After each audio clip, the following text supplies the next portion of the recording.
The playoffs are here in softball. Round number 2, Talawanda and Fairfield next on Chatterbox Live.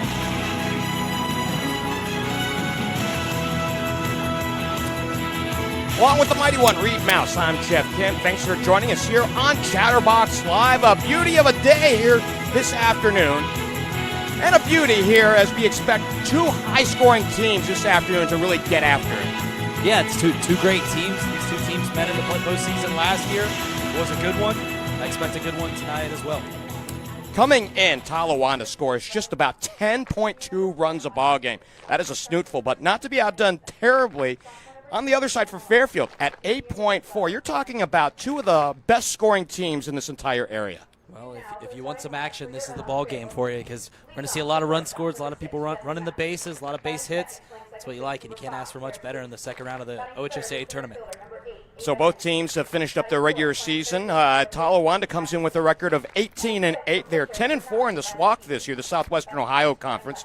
Good for a tie for second in the league. On the other side, Fairfield with a record of 16-6, 12-6 in the GMC, for fourth in the league there, in a very tough GMC that's headlined, of course, by Lakota West and their star power all across the board over there in Westchester Township. Yeah, it's obviously one of the best conferences in the state of Ohio. I think the region in Division I, the region winner has come out of the GMC the last 3 tournaments or four of the last 5 years. So obviously it's a great conference, and we'll see some great action today. We're in Southwest 3, and we'll pause here for our nation's anthem.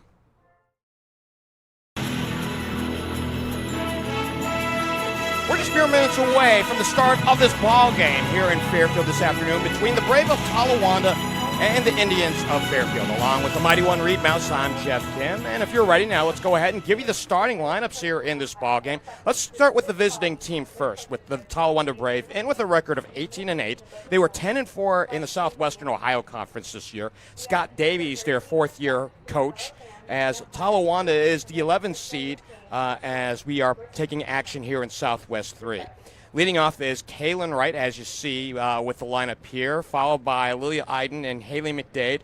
Rachel Zubon will bat cleanup. Maddie Patton will bat fifth. Kylie Cobb, sixth, playing first base. McKenna Weekly, who will take the circle this afternoon, will bat seventh. Shelby Knott is a designated player, followed by Molly Van Gordon. On the other side here for Fairfield, and they come in with a record of 16-6, 12-6 in the GMC, in fourth place this year.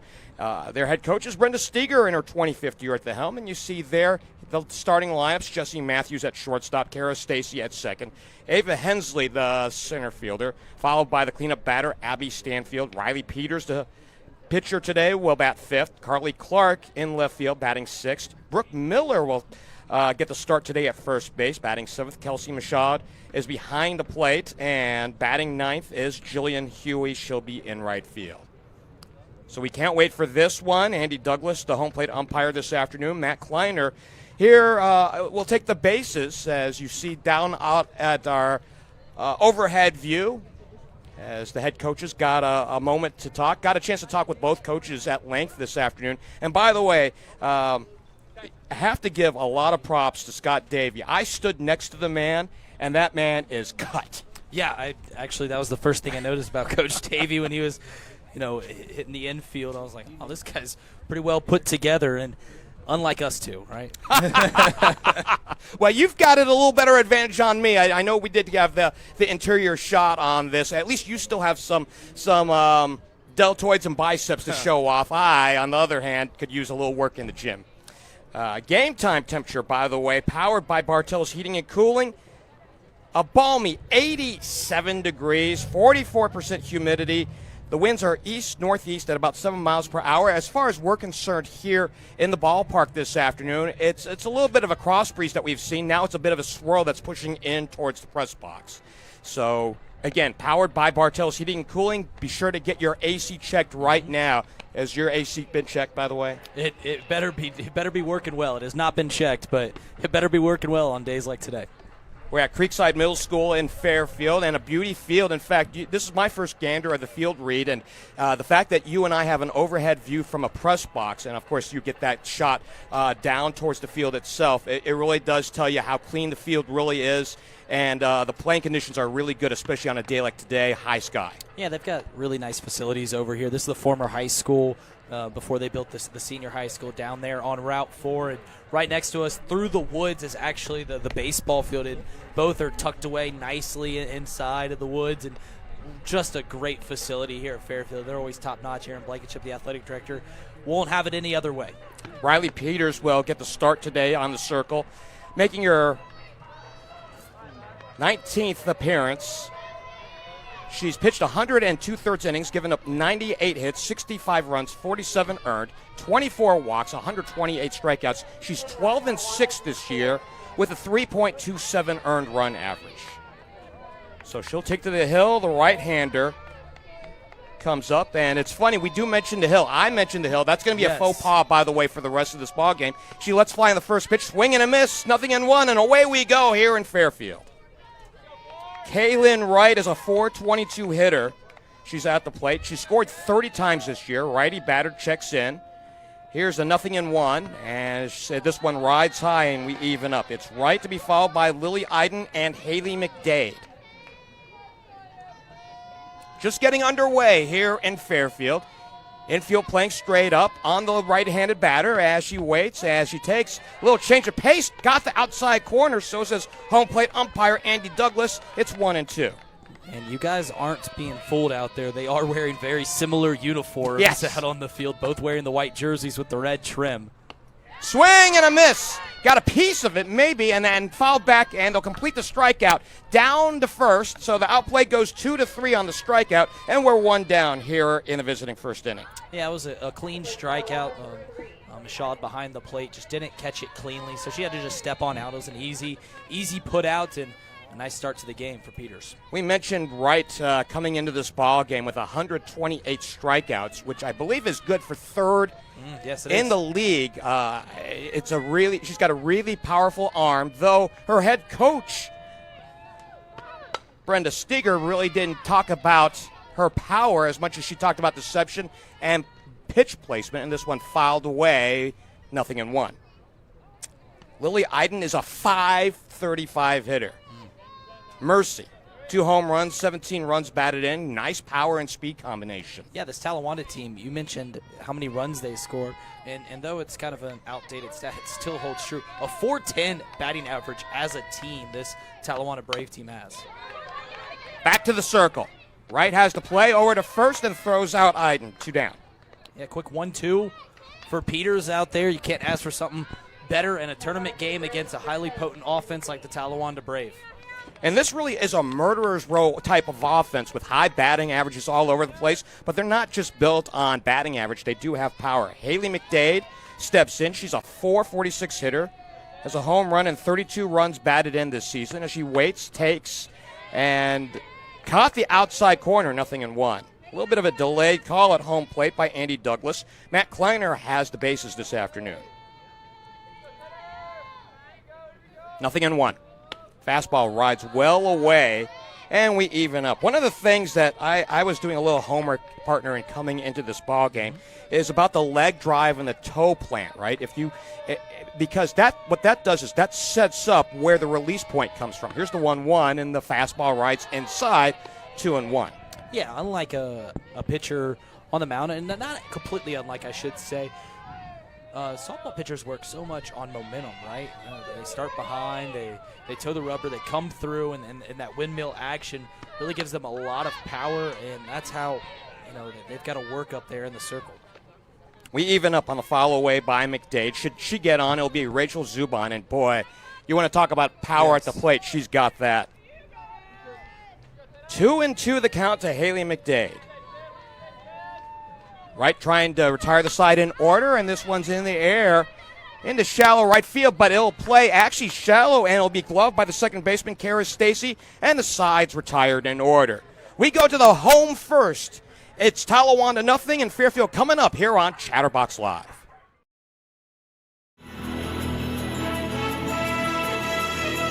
No score here in Fairfield between Talawanda and the Indians, along with the handsome one here, the birthday boy, Reid Mouse. I'm Geoff Kim. Thanks for joining us here on Chatterbox Live. By the way, how was the birthday celebration? It was great. Got to go down to Bark in the Park out there. Anyone that knows me knows I'm a big dog guy, and got to take my 2 golden retrievers down there. It was a lot of fun.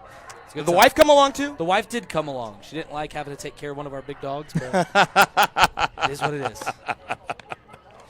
On the hill this afternoon, or as we're understanding it, by the way, our public address announcer today is Tatum Prophet, who is really kind of entertained us here through the last half hour. Great. And she did tell us that there is a bit of a slope down the circle, so technically we're not wrong in calling it a hill. Yeah, as they work, and she was actually mentioning how as the game starts, everything rides high because of that little bump. But it's interesting.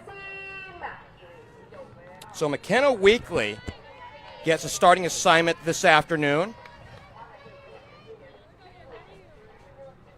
Righty pitcher that we will talk a little bit more about here in just a moment, as she offers up on the first one, and it's way outside to the leadoff hitter, Jesse Matthews, 1-0. Weekly making her 17th appearance, her 14th start. She's completed 8 games as the next offering rides high. She has pitched 65 and a third innings, has given up 71 hits, 40 runs, 25 of which have been earned, 27 walks, 65 strikeouts. She's 8-5 with a save this year and has a 2.68 earned run average, and that last one a called strike. It's a multi-sport athlete, too. Quite the basketball player on the SWAC champion Talawanda Brave. Running point for the Brave.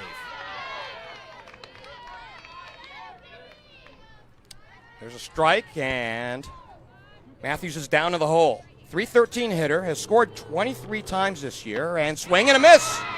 And Matthews goes down swinging, 1 out.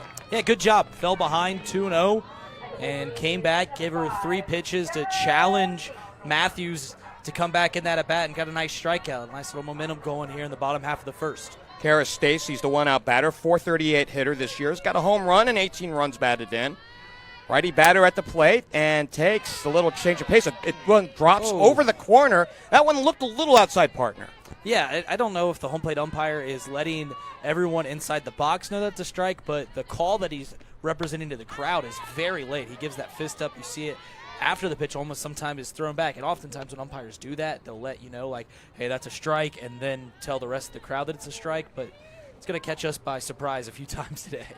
So on a couple of pitches, Stacy is down 0-2. Here's the next one. This one rides high. The riser misses 1-2. Yeah, good challenge pitch on the 0-2. See if Stacy would chase at the fastball, the heater upstairs, try to change the eye level, see where she goes now. This one rides away and might be a little bit of an inconsistent release point on that one, and we even up. Yeah, interesting to go high 2 times in a row. I don't think that was probably planned. Just probably trying to change the eye line and just couldn't quite do it. It's in play to the second baseman. Kaylin Wright throws her out. 2 away. We'll set up the defense for you. Molly Van Gordon in the left field. Maddie Patton in center. Brooklyn Conrad in right. The infield, third to first. It's Rachel Zuban at third. Haley McDade at shortstop. Kaylin Wright, who recorded the last out, at second. Kylie Cobb plays first. Lily Iden catches McKenna Weekly. 2 down in the inning. Ava Hensley, just a freshman in the 3-hole, 455 hitter. She takes a called strike right down the heart of the plate. 0-1. I think it, tailed towards the inside of the plate. A nice layoff to begin in at bat. That's nothing you want to be swinging at 0-0. This one rides away. And we even up. Hensley is just a freshman, as we just mentioned. Yeah, that's impressive. To have, a 9th grader anchor your lineup, be the main part of it. Ground ball to Kaylin Wright, and the side's retired in order. We have played clean softball here through 1 inning here in Fairfield, and we are tied at 0 here on Chatterbox Live.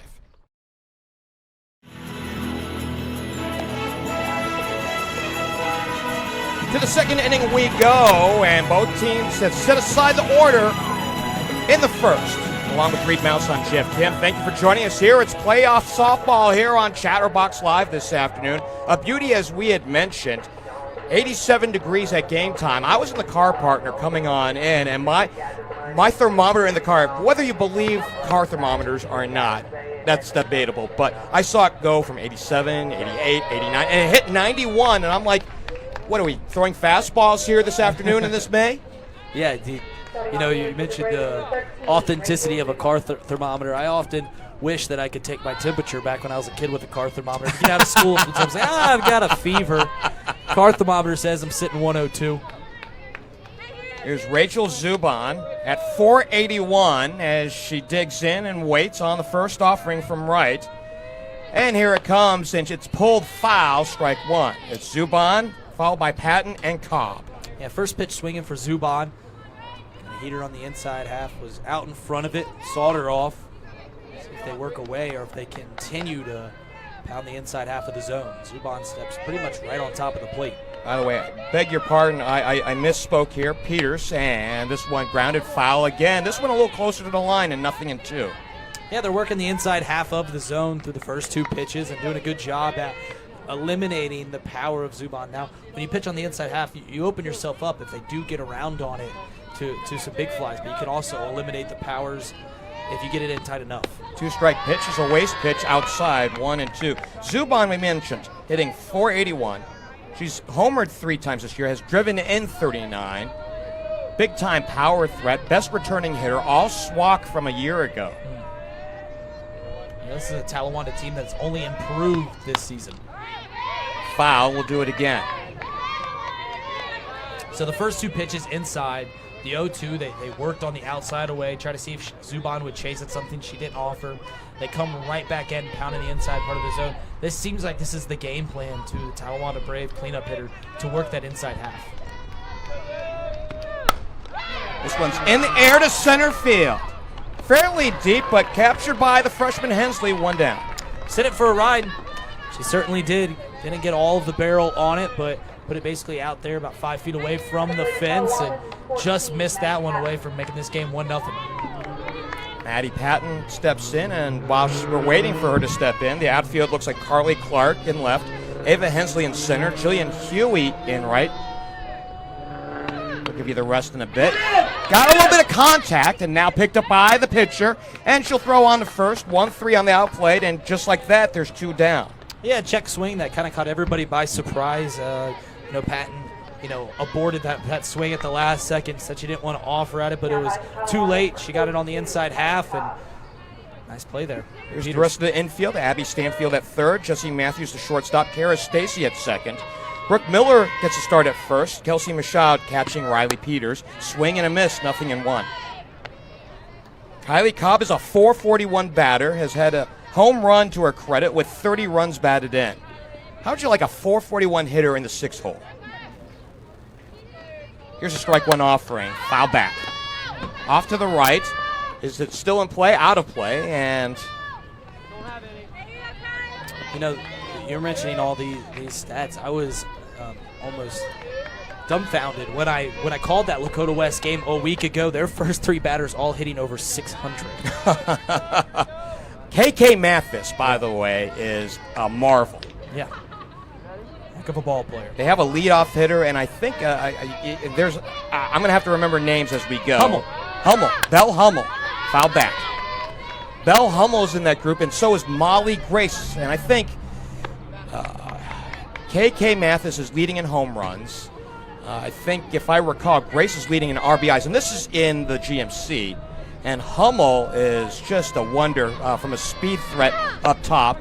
And the fastball caught the corner for a called third strike, inning over. 6 set down in a row for Ryleigh Peters. We go to the home second. No score here in Fairfield on Chatterbox Live.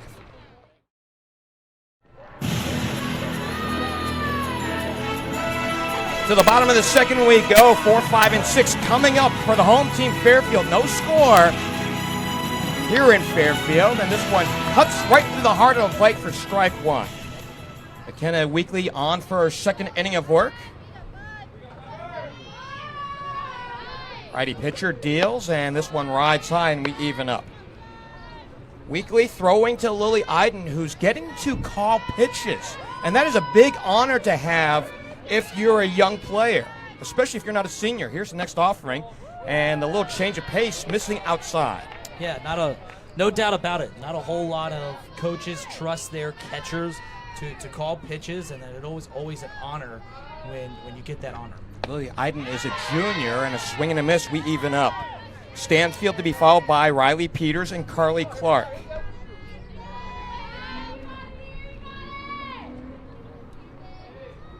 Weekly moving quickly, ground ball to third. Zubon will throw her out. So the first out of this home second inning goes 5-3, and we wait Ryleigh Peters. Right now, McKenna Weekly moving at a nice brisk pace. In fact, the last 3 batters that she's faced, she's thrown first pitch strikes, and we'll see if she can get that here to Ryleigh Peters, who's a .338 hitter. Right-handed bat checks in, and she puts it in play to the shortstop. It's off her glove. The throw over to first is not in time.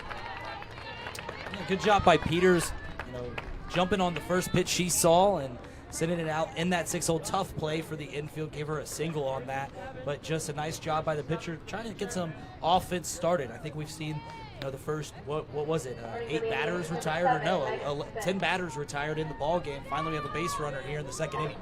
So Peters gets an infield base hit. That is the first base hit of the contest. We'll see if she'll run. She doesn't have a stolen base to her credit this year, and she's waiting over at first while Carly Clark steps in, right-handed batter. Over to the right side, popped up, and gloved by Kaylin Wright for the second out. So we have a bit of a stalemate going on between Weekly and Fairfield. Weekly's obviously pounding the zone, getting ahead in the count, and Fairfield's saying, all right, let's start jumping on these first pitches. The problem is when you're not getting base knocks, you're not disrupting anything, and you're working right into the hand of McKenna Weekly. Brooke Miller fouls one at the plate, strike one. Miller getting the start at first. She was originally not in the starting lineup that we were given by the head coach Brenda Steger this morning, but we've had some changes. Here's the next offering. Got a piece of it, but it's into the glove of the catcher, strike two.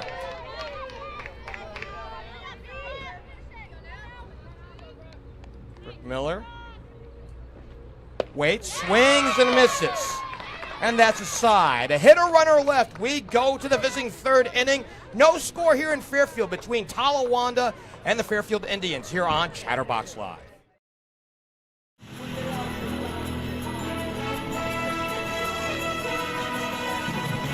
To the third inning we go. No score in Fairfield. McKenna Weekly, Shelby Knott, and Molly Van Gordon waiting here in the Talawanda order. We've had a total of 1 hit in this ball game. 1. And that's an infield base hit by Ryleigh Peters in the last frame. She was left stranded over there in the last frame for Fairfield. So right now, if you're really keeping up with the box scores, no runs, no hits, no errors for Talawanda, no runs, 1 hit, no errors for the home team this afternoon.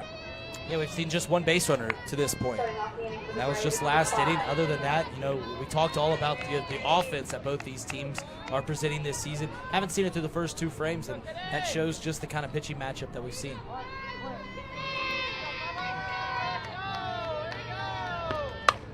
Peters, and this one line to second base, 1 pitch, 1 out. Yeah, first really nice contact, or I guess second nice contact there for Talawanda in this one. Caught a barrel. McKenna Weekly trying to help her own cause out. Just hit it right back to the second baseman. And we've seen a lot of first pitch outs. Talk about the speed that we're working at right now. A lot of strikes being thrown. Peters deals, and this one inside for ball 1. And by the way, something to note here about her facing Shelby Knott. This is the first time so far in this ball game that she's not thrown a first pitch strike. The first 7 batters that she faced all had first pitch strikes. Ball 1 offering, and we see the square to bunt, the pullback, and a called strike. So, yeah, we talked about McKenna Weekly and how she was getting ahead. Peters is doing the same thing. When you throw a first pitch strike, talk to any pitching coach across the country. The best pitch that you can have is strike 1. And that just puts you at such an advantage. Back up the middle. Blocked by the second baseman. The throw over to first is in time. Good throw by Kara Stacy, who grabbed it behind the second base bag and got just enough on it to retire the batter. 2 down. Yeah, Stacy had to move to her right, had to get rid of it quickly, and you saw her kind of double clutch the throw over to first, so she had a little bit of time and just made a nice job fielding it, didn't panic, and got the second out. Molly Van Gordon is the 9-hole hitter as she takes fastball outside 1-0. 377 hitter is Van Gordon with 14 runs batted in this year. And again, an embarrassment of riches as far as offense is concerned. Here's the next pitch. And this one down the first base line as it trickles foul, and we even up. I saw a little bit of funk there on that spin. She hit it right off the cap of the bat, and it actually started in foul, spun to the left, and then a spin caught it back into foul territory. 1-1 the count. Should Van Gordon reach, it'll be Kaylin Wright at the top of the order. Inside, 2-1. So Peters has thrown first pitch strikes to the first 7 hitters of this ball game, and the last 2 have been balls. Got a piece, fouled at the plate, we even up. According to my scorebook, and you can correct me if I'm wrong, because I probably am, this is the second time that she's had a 2-ball count today. Shelby Knott was the first, and then Van Gordon. Correct. Haley McDade, I saw that is who she got a 2-ball count to. Okay. Here's the 2-2. And we'll do it again. Fouled to her own home dugout.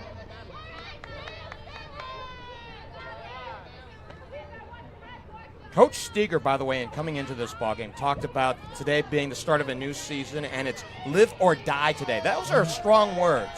No, when you play high school sports, basketball, any sport, relatively, you play 2 seasons, right? You play the regular season, you're playing for the conference title, you're playing to figure out the right recipe to get you on the deepest tournament run that you could possibly have. And once it happens, it's the Jim Valvino quote, survive and advance. Payoff. It rides high, and the first base runner for Talawanda reaches on a walk. So after Peters had set aside the first 8 in a row, she gives up a 2-out walk to Molly Van Gordon, and she's the first Talawanda base runner. While we have a pause in the action here, the last time out, how Talawanda got to the second round ball game as the 11th seed out of the Cincinnati bracket. They got it started a couple days ago with a bang, shutting out the 25 seed Princeton in 5 innings on Monday, 14-0. Now the Brave hung a 10 spot in the home first. They never looked back. Kylie Cobb and McKenna Weekly combined on a 2-hitter in that ball game. Now I'm looking out on the field right now as they're talking to Peters, and it looks like she might have some uncomfortability. I didn't see her after that play, but they appear to be talking to her as maybe they're getting on the same page in terms of pitch calls, or I'm not sure exactly what's happened. I do notice her on her glove hand, she does have a little bit of tape around that wrist. They break up the conference.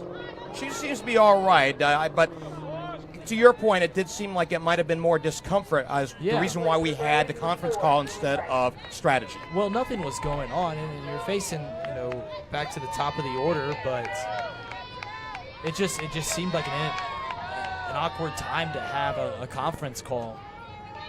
Kaylin Wright struck out to start this ball game, 0 for 1, and swing and a miss. Back into the glove of Kelsey Michaud, 0-1. Kaylin Wright's been very aggressive in the 2 at-bats that we've seen her. First off, her first at-bat was, up there hacking. She swings at the first pitch there. I'd be surprised if she finds one here soon. And it's played into right field for a base hit. The lead runner goes to third in Van Gordon, and she is tagged out! A bang-bang play! 9-5 on the outplay, and we go to the home third. No score here in Fairfield on Chatterbox Live.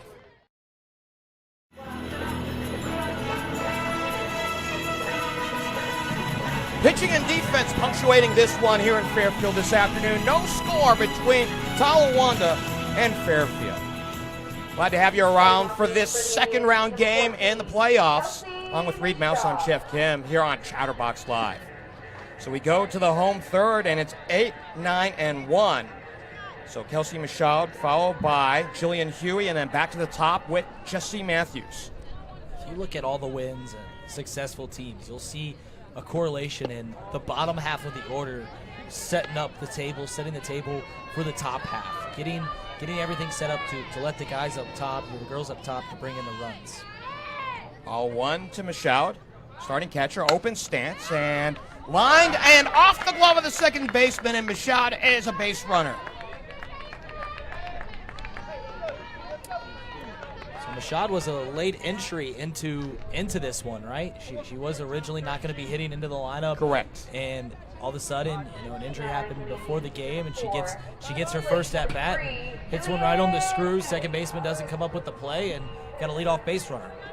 Calling that a hit, so the second base hit of the ball game for the home team. Only 3 hits in this one. Swing and a miss on a change of pace outside. 0-1 to Jillian Huey. Huey swinging away here. See if she's going back at her. She lays one down, 0-1. 333 hitter at the plate and fouled back to the screen. 14 runs batted in this year for Huey. She's got a home run to her credit here as well.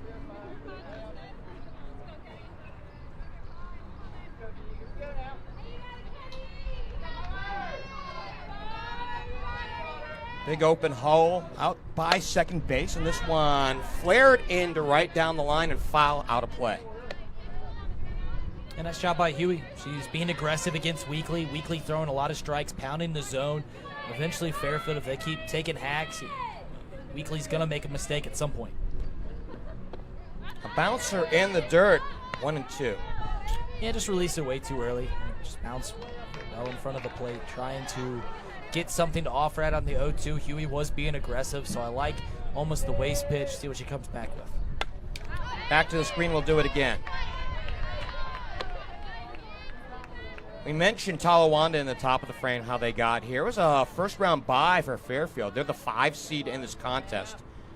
But they still had a ball game to play yesterday in advance of this one, and it was a warm-up against Coleraine, and it's outside. Huey doing a great job working this count right now, staying aggressive, fouling off anything inside of the zone, and things that, these waist pitches, nothing close, laying off.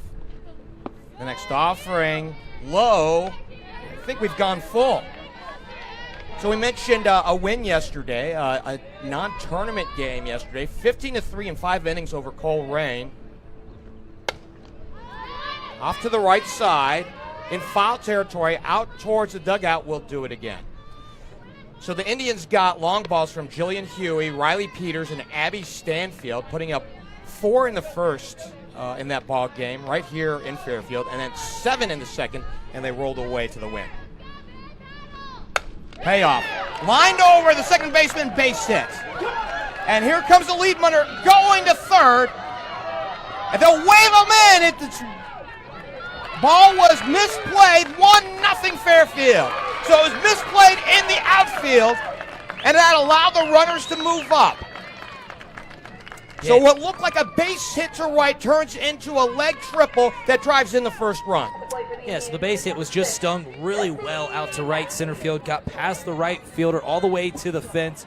Bringing around was the pinch runner for Mashad, and Fairfield takes the 1 run. But what have I said all season long? The longer that bat goes, the more it favors the hitter. And you saw that with Huey. Work the count, finally got the best of it.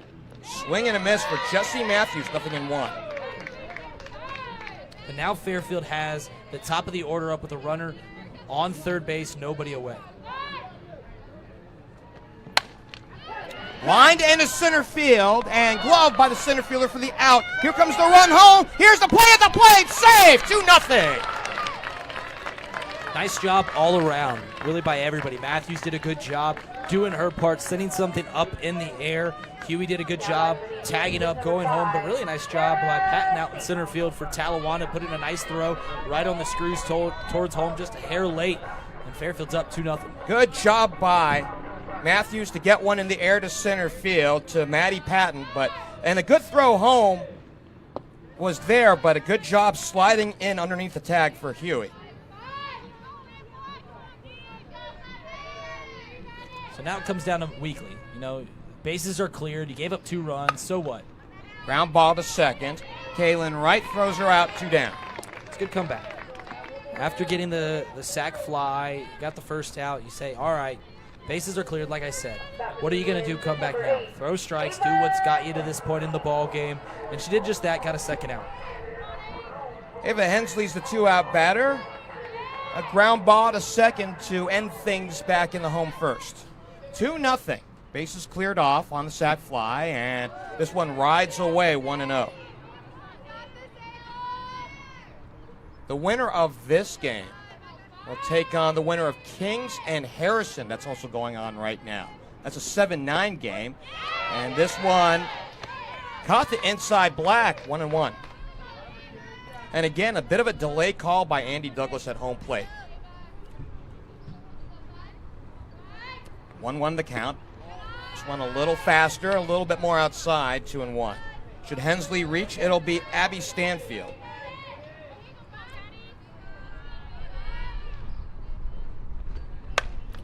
And a fly ball in the shallow center field. Looking for it is Patton. She has it for the third out, but not without damage, as we have a brand new score here in Fairfield. 2 plates here in the home half of the third, and it's 2-0 Fairfield on Chatterbox Live.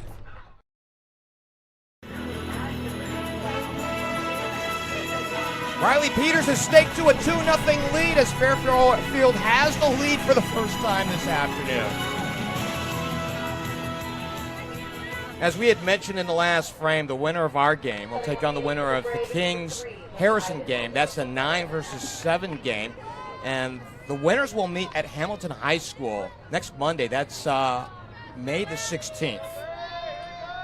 And the first pitch of the visiting fourth is back to the pitcher.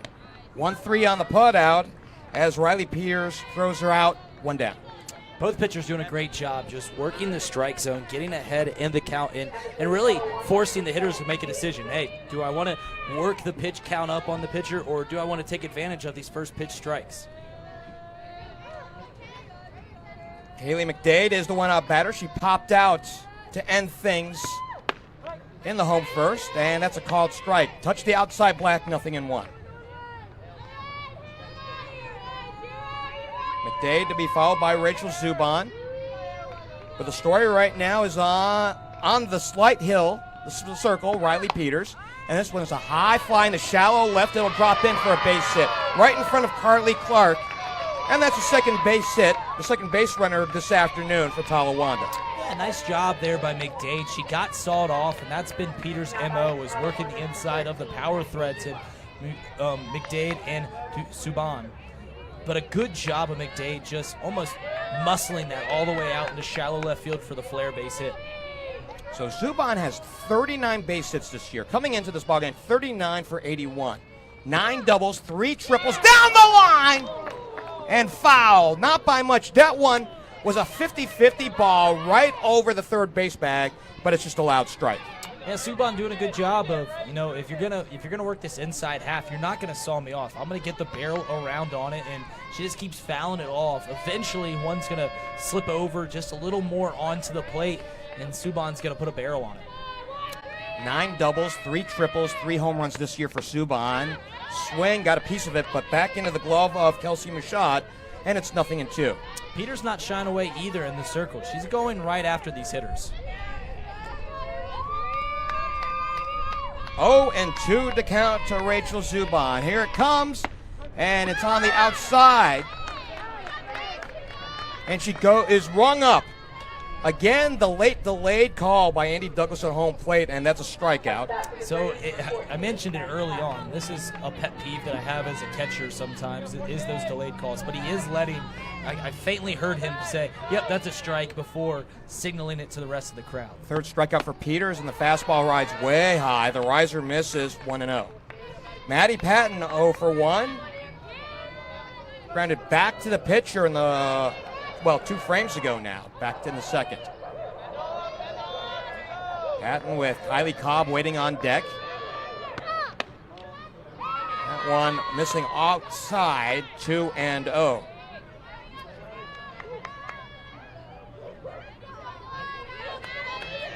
The last time these two teams met, it was a year ago, almost to the day. And a fly ball in the shallow left that'll drop in for a base hit. And we have 2 men on with 2 out.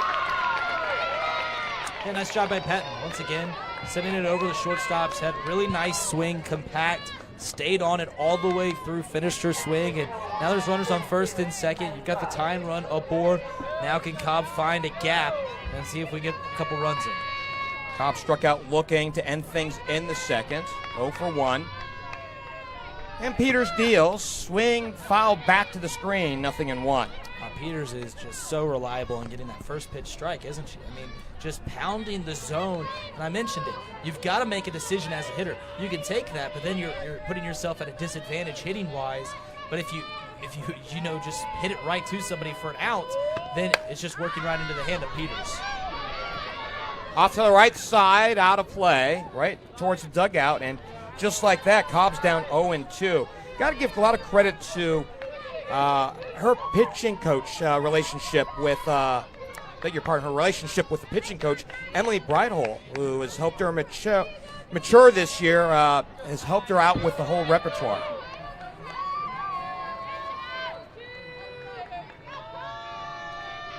And the 0-2, and it's in the air, popped up, gloved by the second baseman, Kara Stacy, and the side's retired. 2 left on, but nobody crosses here, and we go to the bottom of the fourth, 2-0 in favor of Fairfield here on Chatterbox Live.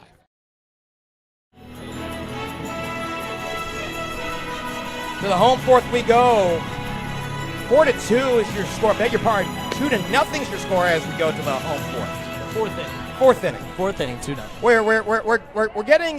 We're getting some good words up here, and I'm just getting mixed up on some of these things. But the pitching coach is Emily Breithole, who I mispronounced her name pretty badly in the last frame. But apparently that's been the key to the success here for tonight's starting pitcher. It's been great. Peters has filled the strike zone. Really, McKenna Weekly has 2 for Talawanda.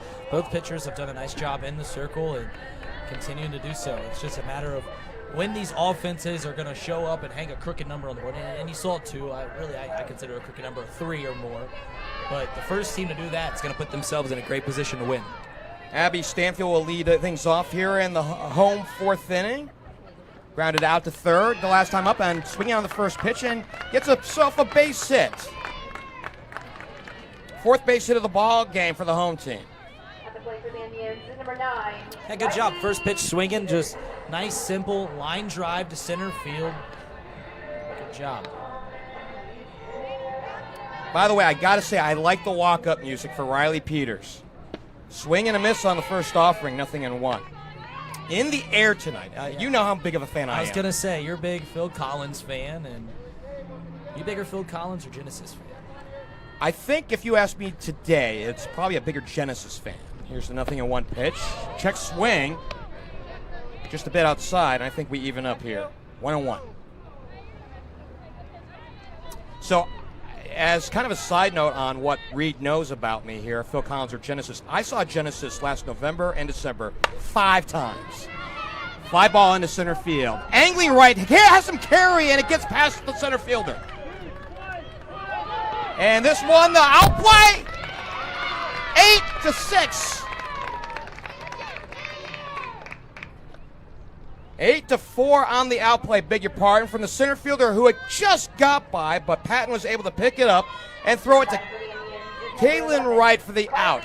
So a base hit that sends the lead runner to third base, but the outplay goes 8-4. Patton's got a good arm. Second time we've seen her make a nice throw from the outfield. This time getting it out at second base, which was huge. Still a runner on third with 1 away, but you limited a second base runner out there in scoring position.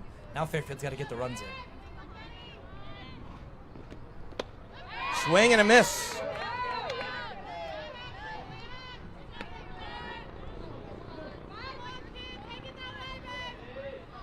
So Stanfield over at third base, looking to get Talawanda on the board. Beg your pardon, Fairfield back on the board here.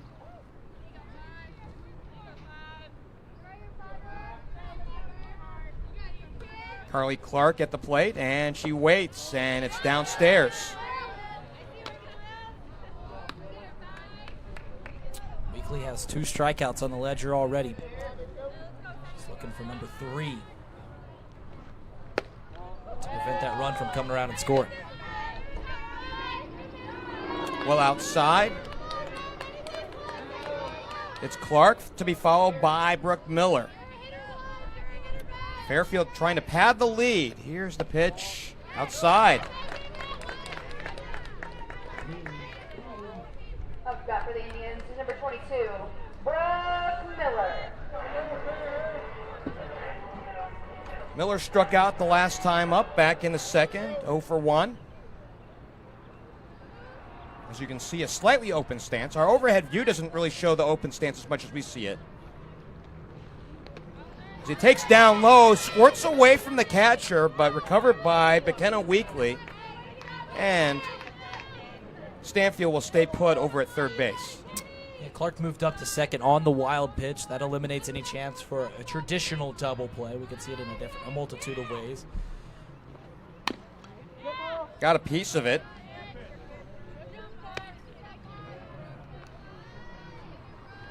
Weekly in really her second chance or second time in a bit of trouble. Fairfield has a chance to open this game up. Ground ball into center field, base hit.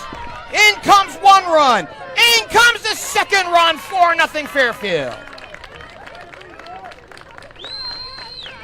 On a ringing single up the middle for Brooke Miller.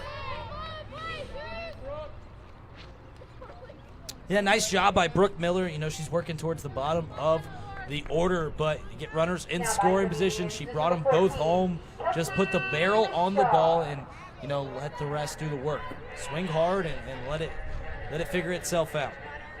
So Miller's aboard. She drives in 2. And how important was that wild pitch that allowed the second run and Clark to get up to second? Yeah, we mentioned that. You know, it took away the double play after the walk, wild pitch, moved him up to second, and there's another run on the board, and they're still threatening with one away. Going right for Fairfield, number 1, Abby Luger. Abby Lugers will pinch run over at first base for Miller.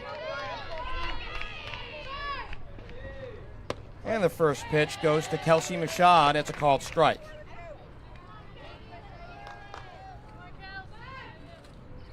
Luger's at first. She's a sophomore. She's scored 3 times here this season after appearing in a couple of games. This is her third appearance of the year, beg your pardon. And this one, foul back to the screen. 0-2 now to Michelle. It's a big at-bat. Michelle put a nice swing on it last time. One runner on. Outside. You don't want to let this inning go any further than where it is. You're facing the bottom half of the order, already giving up 2 runs. You just want to get the last 2 girls out and get back in the dugout and start swinging. Foul, and this one lands right in front of the first base dugout. We'll do it again. 3 hits this inning, by the way, to have plated 2 runs.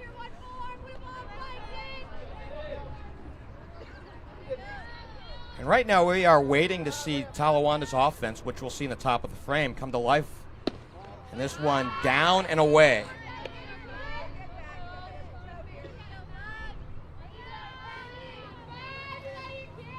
So deuce, 2-2 the count. It's in play to the shortstop. Glove by McDay. The turn, the throw over to first, not in time, as it glances off the glove of the first baseman.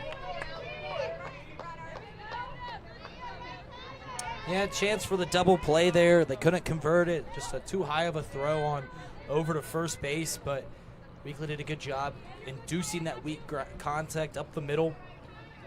But the inning continues. So fielder's choice 6-4 on the first out. That retires Lugers off the bases, and Michelle's a base runner over at first. And now we'll see another pinch runner. Autumn Spears will come in. She's a senior, making her 12th appearance of the year. The right fielder, Jillian Huey's in. She's got a slightly open stance as she waits on the first pitch. Fastball rides high, 1-0. Seeing action in right field for Ryleigh Prophet, who was pulled from the ball game. She tweaked a knee, might have hyperextended it in warm-ups this afternoon. And this one rides away, 2-0. So you hope Ryleigh heals up very quickly. If Fairfield advances, they'll have another game coming up on Monday. The winner of Kings and Harrison, Change, caught the corner. So the necessary 2-0 pitch that she needed to get over got over 2-1. Grounded to third. And that's a side. But not without damage. 2 more cross here in the frame, and we've got a brand new score in Fairfield as the Indians have a 4-0 lead here on Chatterbox Live.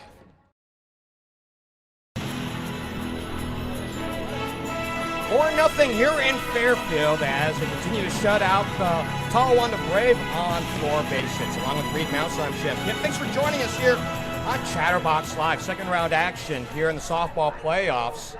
We had mentioned that the winner of this game will take on the winner of Kings and Harrison. That's going on right now here in Southwest 3. On the other side of the Southwest 3 bracket, you have the top seed, Lakota West, ranked 7th in the state, against a 20 seed Coleraine, and the winner of that game will take on the winner of the 17-18 game, Turpin and St. Ursula, and that game will be here at Creekside next Monday for a 5 o'clock first pitch. The action here in the second round, 4-0 Fairfield, and the first offering fouled back to the screen, and it's 0-1 as McKenna Weekly offered up on the first pitch. So Peters has gotten 2 runs, both the last times that her team got the sticks out. Now it's time to see if she can shut the door once again and get them closer to a W. She worked out of a bit of a jam, some good defense behind her in the last frame, and this one rides inside and we even up. Weekly, as we mentioned, starting pitcher, 365 hitter coming into this contest. Line to the second baseman, her last time up. Back to the pitcher. And Ryleigh Peters will throw her out, 1 down. Yeah, second time this game that McKenna Weekly has put a nice barrel on it, hit it nice and hard. She had that line drive her last time up and hit that one right on the screws, just right at Peters. If she gets up the third time, those eventually fall. They even out, right? Shelby Knott's the 1-out batter, 370 hitter. Grounded to second, her last time up, 0 for 1. She waits, and this one rides a bit outside. Well, it caught the corner. So says home plate umpire Andy Douglas. It's 0-1.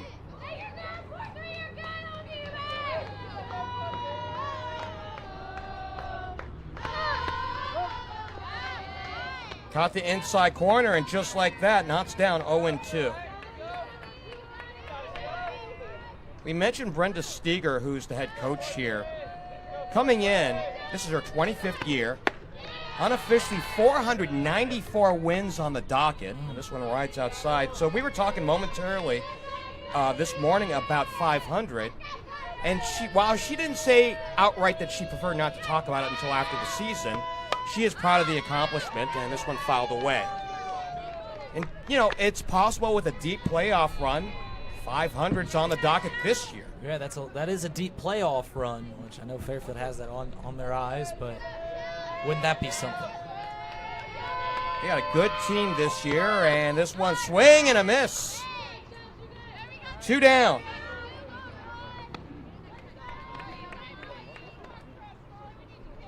Now back to the Braves, number 22, Molly Van Gordon.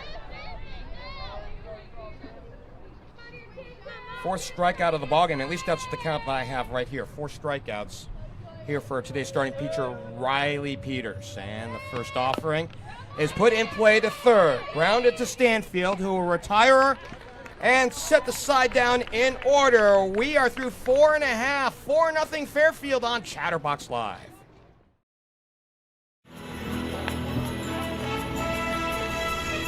To the home 5th we go. 4-0 Fairfield as they're trying to move on to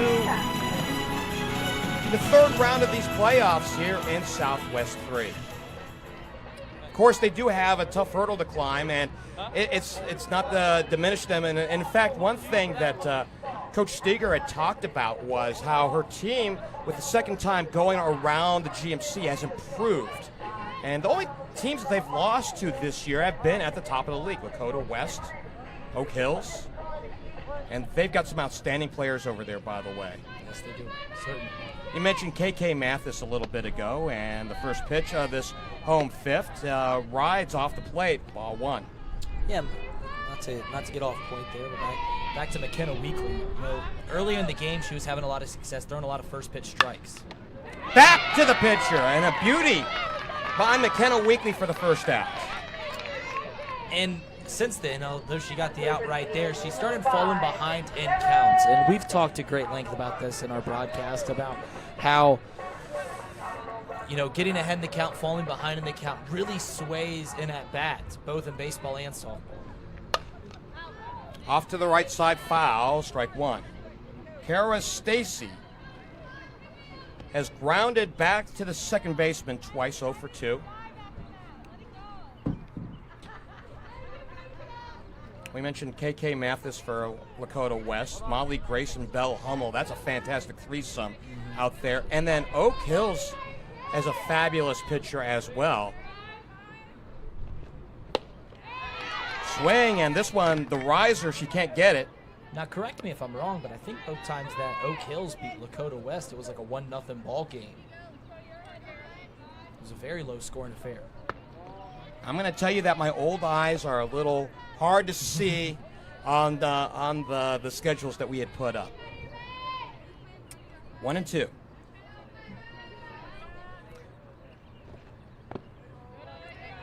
Downstairs a bit, and we even up. Stacy to be followed by Ava Hensley, who's been a wonder as a freshman this year. A lot of youth in this Fairfield team. Bouncing ball and grounded foul down the third baseline. We'll do it again, even up at 2. Oh, absolutely. Hensley, just a freshman.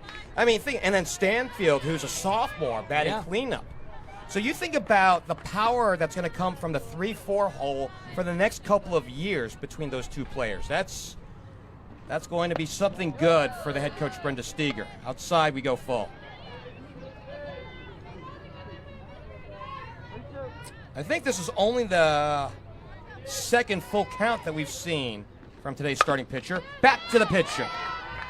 And another 1-3 putout for McKenna Weekly. Yeah, doing it all herself.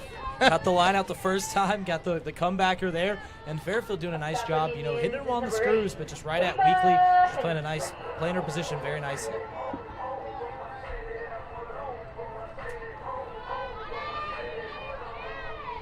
District championships, by the way, will be decided next week, the week of May 16th through the 22nd.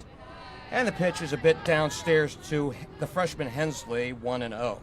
Then following that here in the Dayton region, and this is the Dayton region here in the Southwest, the winner of Southwest 1 and 2 will take on the winner of Southwest 3 and 4 for the right to go to Akron, outside 2-0.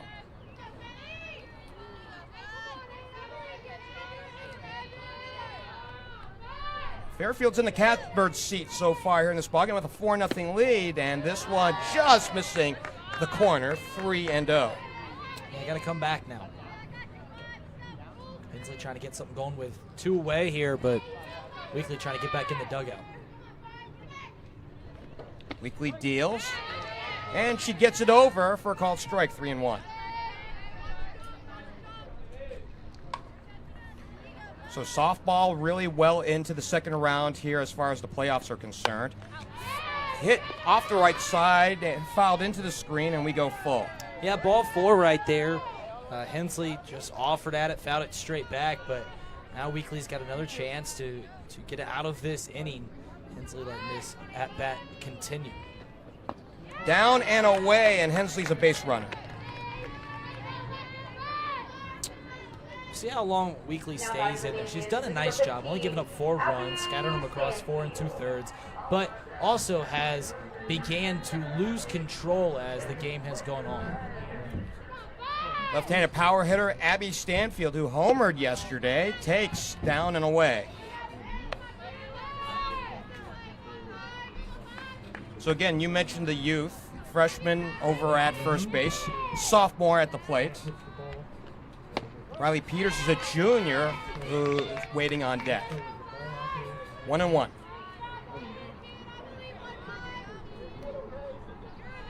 So we mentioned that the playoffs well underway. We can't wait for the baseball playoffs starting next week. And this one rides to the corner, and it's 1-2. Nice pitch. Yeah, really nice job. After falling behind 1-0, coming back on the next 2 pitches, now she's got her in a well.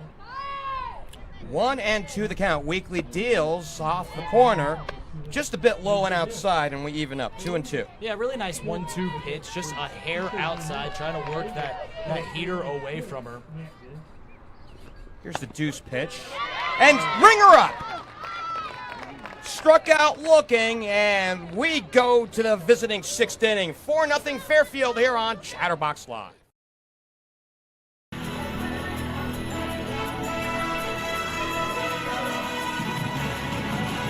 4-0 here in Fairfield as the home team continues to lead, and a great pitching performance by Ryleigh Peters. Checking right now, Talawanda on 3 base hits. So she has pitched 5 innings, 3 base hits, and she is in line for the win, and she's on for her 6th inning of work. This is where the contracts are made right here. 6th inning of work. You've hung zeros to this point. One at the bottom, then back to the top here. Kaylin Wright has to dance away from that 1-0. We saw Aaron Blankenship right behind us. We were on camera momently together. 1-0, grounded to third. Nice pickup by Stanfield. The throw across in time. Got the base runner by a step, 1 down. You know, I make a big hubbubaloo about getting the first pitch of an at-bat. The same could be said for getting the first out of an inning or getting the first base runner on. If you look at, the statistics of, if you get the leadoff runner on, how many more runs are scored per average, or if you get the first out, how many more runs are prevented per average, they sway so astronomically either way. This one offered up on the first pitch, strike 1. So how big a trouble is Talawanda in right now? So you find yourself, you've got a few more outs to give, right? You've got 5 outs left to give, and that's what you got to be thinking to yourself. We have that in our budget. What can we do to generate as much runs as possible? What can we do to generate as many base runners as possible? I'll give you another reason why I asked that question, and this one lined to the head coach, who's in the third base box, of course, that being Scott Davey, and it's 0-2. So when scoring 6 runs or less this year, Talawanda is 0-8. Yeah, they're highly contested offense, but when the runs come, they come in bunches, right? And now they've got zeros on the board. Peters has done a nice job not only preventing zeros on the board or runs from coming on the board, but from preventing them from completely getting a board. When scoring 8 runs or more this season, they are 17-0. That's meaty. They've authored run rules 10 times this year. Grounded to second. Kara Stacy, 2 out.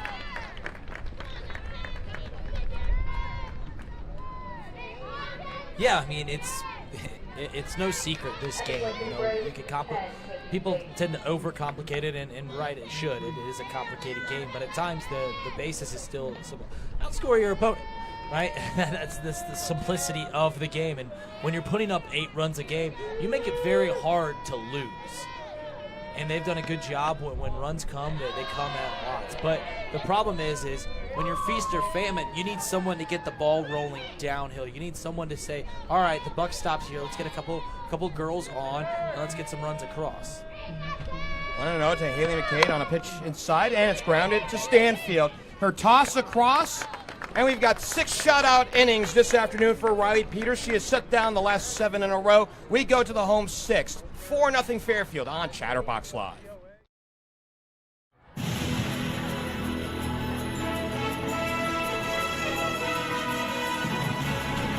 This may be the last at-bat of this ball game for the Fairfield Indians. They are up 4-0 along with the mighty one, Reid Mouse. I'm Geoff Kim. The mighty one or the birthday boy depends upon how well you know Mr. Mouse. It's no longer my birthday.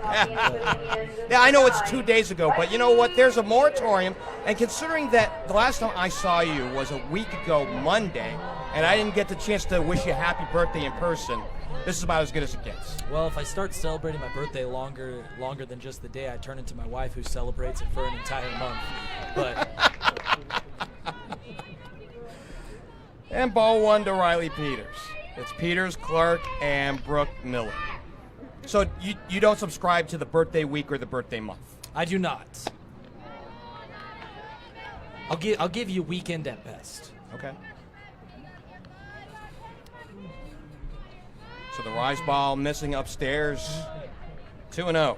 2-0 to Peters. And this one in the air in foul territory, gloved by Rachel Zuban for the first out. Chance for Fairfield to get a little bit of insurance. You got a comfortable lead, 4 runs, and the way Peters is working on your side in the field, 4 runs seems like climbing Mount Everest at this point. But still, you want to, give you just a little bit more living space. You get a little bit more room to breathe. Carly Clark's the one-out hitter as she scoots backward, but this one caught the inside black. It's 0-1. Clark, her last time up back in the 4th, walked, reached second on a wild pitch, and came around to score on the Miller base hit. Ground ball to short. And this one scoots by the first baseman as Clark will make the turnaround first and head to second on an E6. First defensive misplay by either team this game. It's been a very clean game. A nice job by the pitchers at inducing weak contact throughout this one, but that was the first time that we've seen the defense fail their pitchers today, and now we'll see if Fairfield can capitalize. So McDade collects the error. Runner not going from second, and this first pitch taken for ball 1. For what it's worth, Fairfield has only twice had a base runner reach a board and not come around to score. Big swing and a miss. Miller was swinging for the downs on that one. We even up 1-1. Well, do you let fly here in the late innings? You got the good lead, right? And your pitcher's cruising. In the air, in foul territory, off the first base side, giving chase is Cobb, and this one will go out of play. Well, let me rephrase this one, partner. When you were in games in which you had a comfortable lead, and I don't know, because you're a catcher and I do know your personality, that if you ever thought any game with a lead was comfortable, it's just one right side, 2-2. Did you ever think about, hey, in the 6th inning here where you already have the well-established lead, that you are swinging for the downs? No, nothing like that. The danger comes oftentimes for hitters is into right field. Conrad is there, and she left early, or did she not? She's so the outplay goes on a fly out to right for the second out, and Carly Clark moves up to third.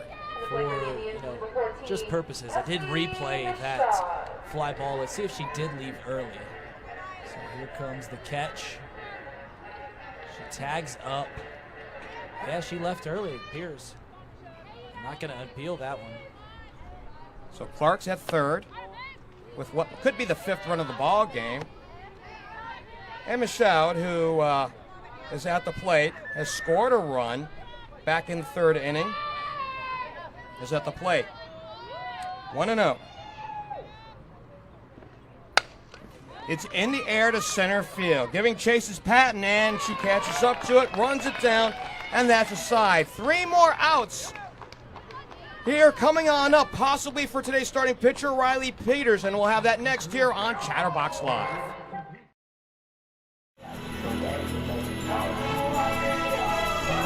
We go to the 7th inning as Ryleigh Peters has continued to shut out Talawanda, checking them on 3 hits this afternoon. Yeah, it's do or die time for the Talawanda Brave. You have arguably your best hitter at the plate to begin this inning and get a chance to just get some base runners, and Peters has done a good job at eliminating pretty much all offense. But you've got to realize right now, we've got 3 outs for the end of the season. So you've got to do everything you can to prolong the game, take nice long at-bats, take nice swings, nothing chasing out of the zone, and just string together a couple good at-bats, a couple good base hits, and see if you can get back in this. To date, Talawanda has only been shut out once this year, and this is a high-flying offense, as we mentioned. They came in scoring 266 runs. We thought we'd see a little bit more fireworks today, and part of it might be the wind, but a lot of it is Ryleigh Peters, who goes to work here in the visiting 7th. Swing down the line, strike 1 to Rachel Zuban. We mentioned Rachel, who is an all-SWAC selection last year, set school records for home runs and RBI, 8 and 42 a year ago. That's big-time pop. Strike 1 offering. It rides inside. if it had a little bit more heat on it, it'd be chin music, but it's 1-1.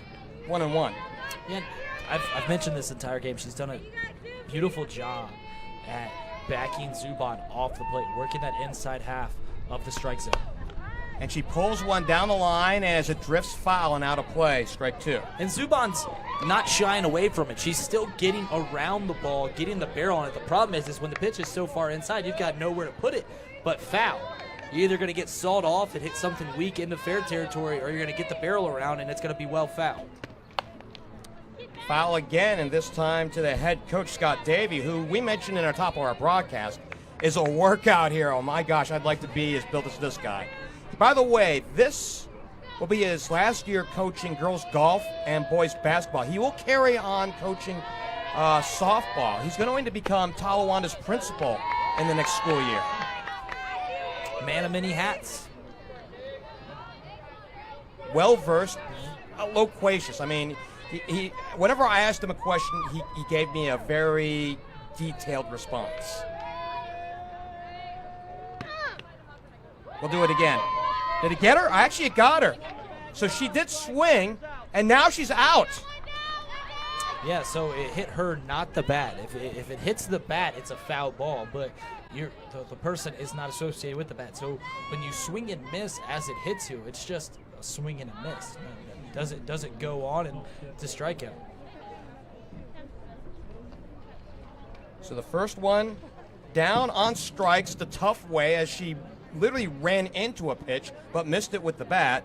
One down, and again, Peters is cruising. In fact, as I count back here, she's retired the last 8 in a row.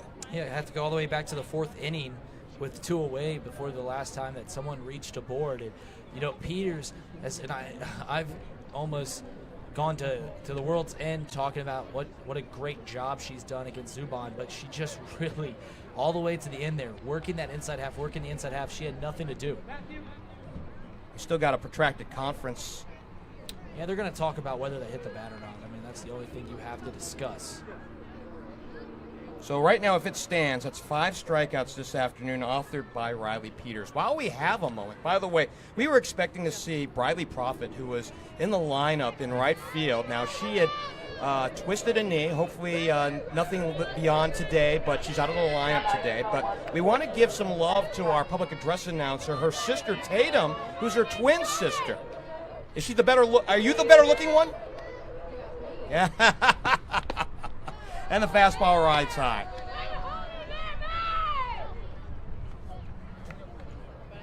But Tatum has kept us entertained here this afternoon, and we want to thank her for that. It's not often that we get PA announcers talking with us during the ball game. Certainly not. 2-0 to Maddie Patton.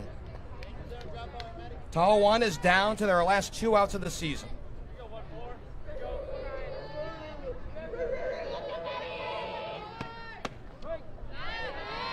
Called strike, got the corner, 2-1.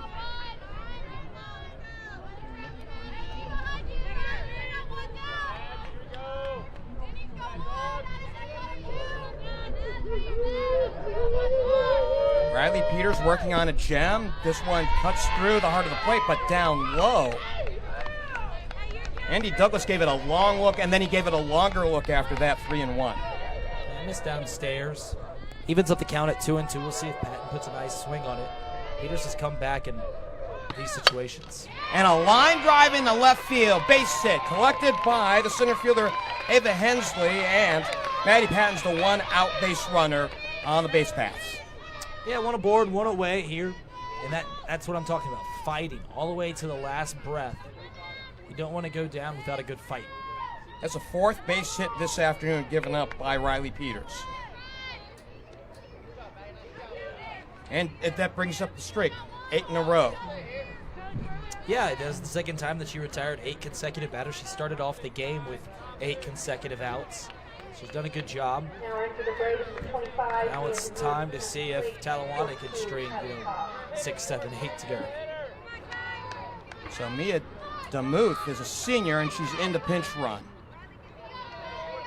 DeMuth at first, and this one rides high to Kylie Cobb for ball 1. Struck out, popped out, 0 for 2.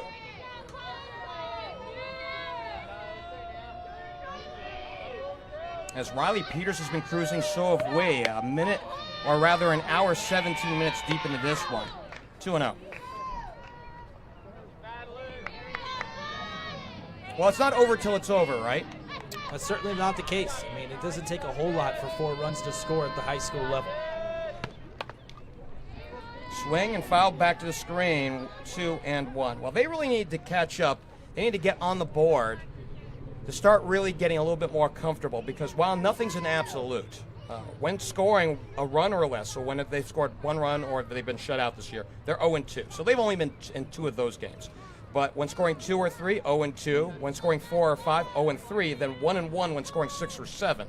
So, and that 1 did come from a 7-run ball game at that point. So, you know, they really need to get on the board to even think about having a chance at this point. This one rides away, caught the corner, 2-2.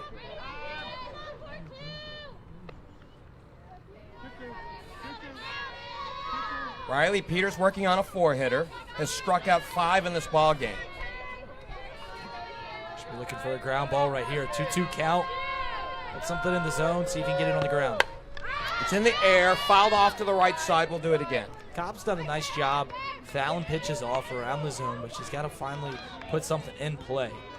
Peters going to continue to come right at her. Kenna Weekly waiting on deck. 2-2 the count. To Kylie Cobb, and here it comes. Swing and a miss. Strikeout number 6 in this ball game, and Talawanda's down to their final out this season.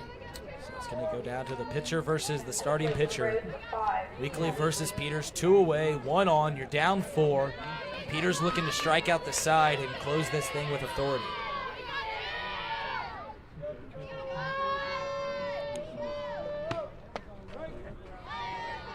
Called strike, 0-1. McKenna Weekly 0 for 2. Lined out to second. Back in inning number 3, and a ground ball back to Peters 2 innings ago. Strike 1 offering, and a line shot foul off the third base side. And Talawanda's now down to their last strike of the season. Yeah, 0-2's the count here. See if Peters can shut this thing down and see if Peters can close this shutout.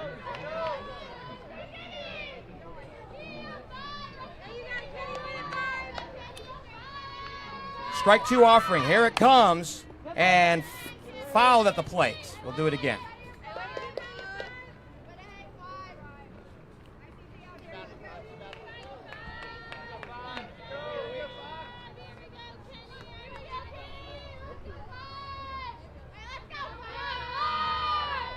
We do it again. Here's a 2-strike offering. It's in the air, popped up.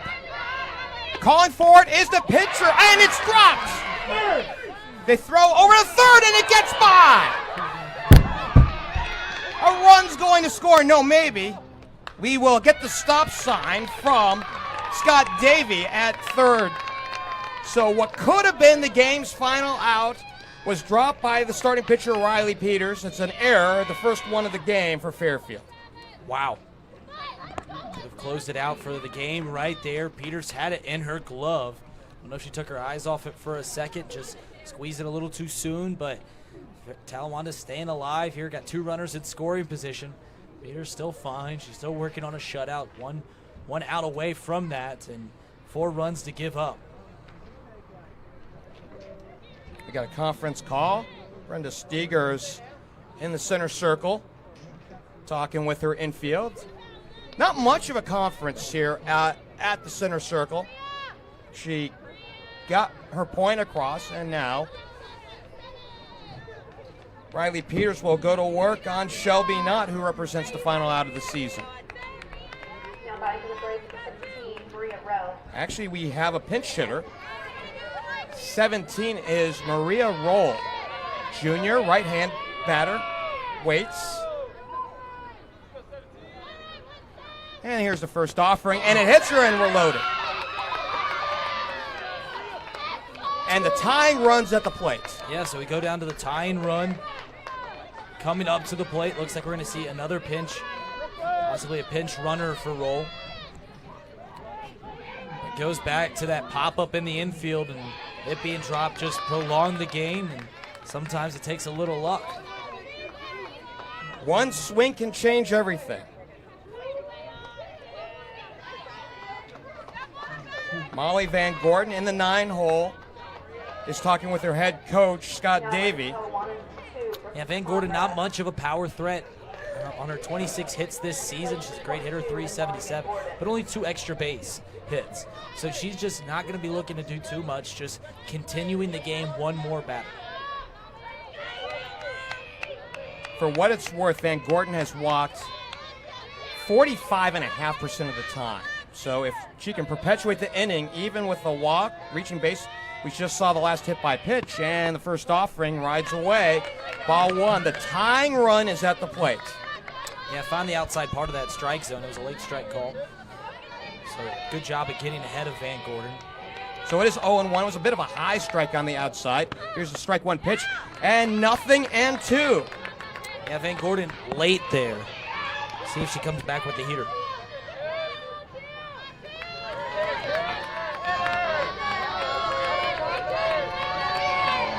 Strike 2 offering coming up. Here it comes. Swing and a miss. Ryleigh Peters has authored a 4-hit shutout this afternoon. 4-0. Fairfield wins and advances to the sectional final next week. Yeah, good job by Peters. I think looking back at it, she'll say that she dropped that ball just because she wanted to strike out the side. Had the stats a little bit.